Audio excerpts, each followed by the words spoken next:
কি রে, এত পড়াশোনা করলি লাভটা কি হলো? শেষমেশ তো সেই রান্নাঘরে হাতা খুন্তিই নাড়তে হচ্ছে। আর বিয়েটাই বা কবে করবি? বয়স তো কম হলো না। হয়তো এই কথাগুলো আপনাকেও শুনতে হয়েছে, নয়তো আপনার বোনকে, আপনার মেয়েকে, কিংবা আপনার কোনো বন্ধুকে। আমাদের সমাজে একটা মেয়ে একটু বেশি পড়াশোনা করলেই কিছু মানুষ খুব সহজেই এসে এই কথাগুলো বলে ফেলেন। মনে হয় যেন পড়াশোনা করাটাই একটা মস্ত বড় ভুল হয়ে গেছে। আজকে এই ভিডিওটা করছি সেই সব মানুষদের জন্য যারা এই খোঁচাগুলো প্রায় শোনেন, আর সেই সব লোকদের জন্য যারা এই খোঁচাগুলো মারেন। পুরো ভিডিওটা একটু শুনবেন, আজ কিছু বাস্তব কথা আপনাদের সঙ্গে শেয়ার করব। আচ্ছা, একটা কথা বলুন তো, রান্না করা বা সংসার সামলানো কি কোনো ছোট কাজ? যে শিক্ষিকা স্কুলে বাচ্চাদের পড়াচ্ছেন, তিনি কি সকালে রান্না না করে না খেয়ে স্কুলে চলে যান? তিনিও তো সকালে উঠে রান্নাটা করেই স্কুলে যান। আর বড় বড় রেস্টুরেন্টে যে শেফরা রান্না করছেন, তারা কিন্তু পড়াশোনা শিখে বড় বড় ডিগ্রি নিয়ে লাখ লাখ টাকার মাইনে চাকরি করছেন। তখন কিন্তু রান্নাটা খুব সম্মানের চাকরি। তাহলে একটা মেয়ে নিজের ঘরে রান্না করলেই সেটা হাতা খুন্তি নাড়া বলে ছোট করা হয় কেন? পড়াশোনার করার মানে এই নয় যে আপনাকে সারা জীবন রানীর মতো হাত গুটিয়ে বসে থাকতে হবে আর কেউ এসে মুখে তুলে খাইয়ে দেবে।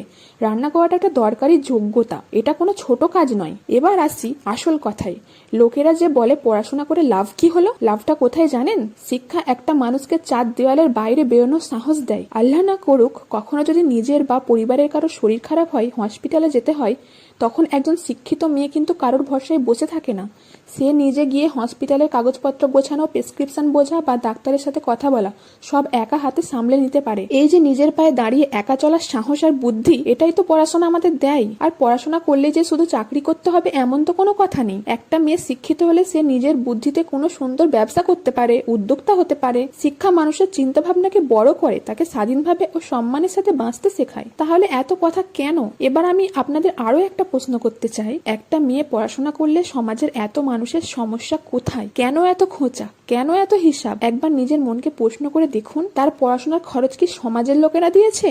তার স্কুল কলেজের ফি, পরীক্ষার ফি, ভর্তি ফি, বই খাতা, প্রাইভেট যাতায়াত, এসব খরচ কি সমাজের মানুষ বহন করেছে? না তো। তার বাবা মা নিজের কষ্টের টাকা দিয়ে, নিজের স্বপ্ন দিয়ে, নিজেদের অনেক ইচ্ছা ত্যাগ করে তাকে পড়িয়েছেন। তাহলে আজ সেই মেয়েকে দেখে অন্য কেউ কোন অধিকারে বলে এত পড়াশোনা করে লাভ কি হলো? যদি তার বাবা মায়ের কোনো আফসোস না থাকে, তাহলে সমাজের এত কষ্ট কেন?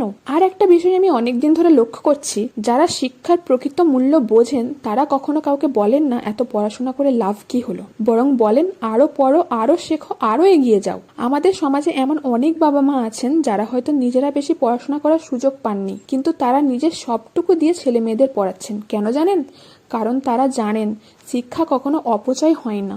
এবার আসি বিয়ের কথাই। এত বয়স হয়ে গেল, পড়াশোনায় করে গেলে এখনো বিয়ে হলো না, এই খোঁচাটা তো প্রায় সব মেয়েকেই শুনতে হয়। কিন্তু কেউ এটা বোঝে না যে পড়াশোনা শেষ করে নিজের একটা পরিচয় তৈরি করতে বা নিজের পায়ে দাঁড়াতে একটু সময় লাগেই। তাড়াহুড়ো করে একটা ভুল মানুষের সাথে জীবন নষ্ট করার চেয়ে একটু দেরি করে বুঝে শুনে নিজের যোগ্য একটা মানুষকে জীবনসঙ্গী বানানো অনেক বেশি বুদ্ধিমানের কাজ। শিক্ষা আমাদের এই ধৈর্য আর জ্ঞানটা দেয়, যাতে আমরা কারোর ওপর বোঝা না হয়ে থাকি।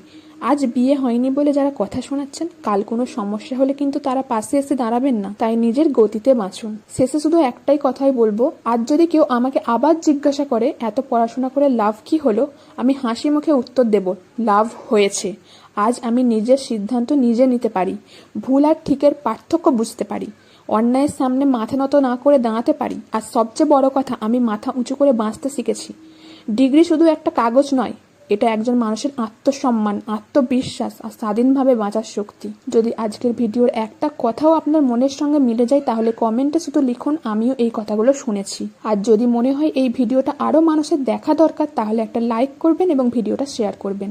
আমি চাই মানুষের কাছে এই কথাগুলো পৌঁছাক, যাতে আগামী দিনে আর কোনো মেয়েকে শুধু পড়াশোনা করার জন্য এই প্রশ্ন শুনতে না হয়, এত পড়াশোনা করে লাভ কি হলো। ভিডিওটা এখানে শেষ করছি।